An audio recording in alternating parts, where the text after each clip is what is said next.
Entretanto, o assunto de trabalhadores de Western e na suerte depois com a venda, o hotel capta a atenção de não unicamente o governo, sino Estado também.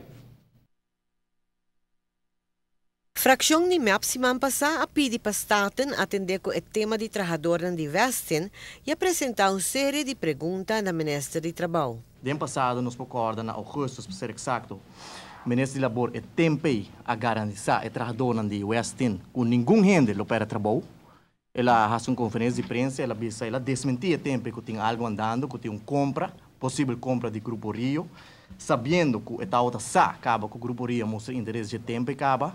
Nós podemos compreender que a eleição está na caminha e não quer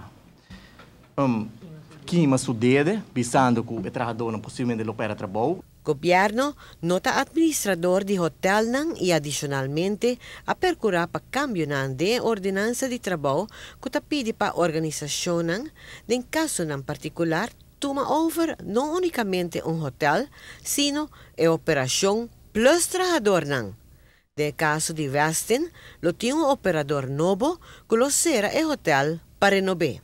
Em reunião, o ministro de Labor atual, Paul Cruz, explica que não tem motivo válido para se tratar de uma renovação de hotel, que não tem motivo válido para quitar o trabalhador que for de trabalho.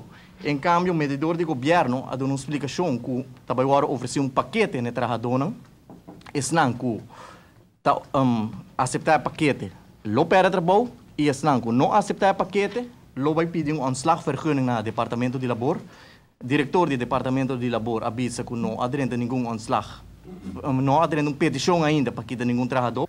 Fraksyon ni MEP insistir que a situação lo iba inevitavelmente que é mais que 380 trabalhadores de Western lo subi a lista de desempregado. A essência de full história e tema de Western está que tu rende lo para trabalho.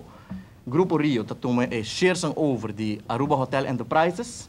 Depois do processo de renovação, que tampouco não dá uma indicação quanto tempo essa que vai durar, está abre uma solicitude de novo, e agora toda pessoa que opera trabalho tem a oportunidade para aplicar de novo para o trabalho. Mas a essência está que tu rende lo vai casa. Para Notícia de Noite, Emily Hudson.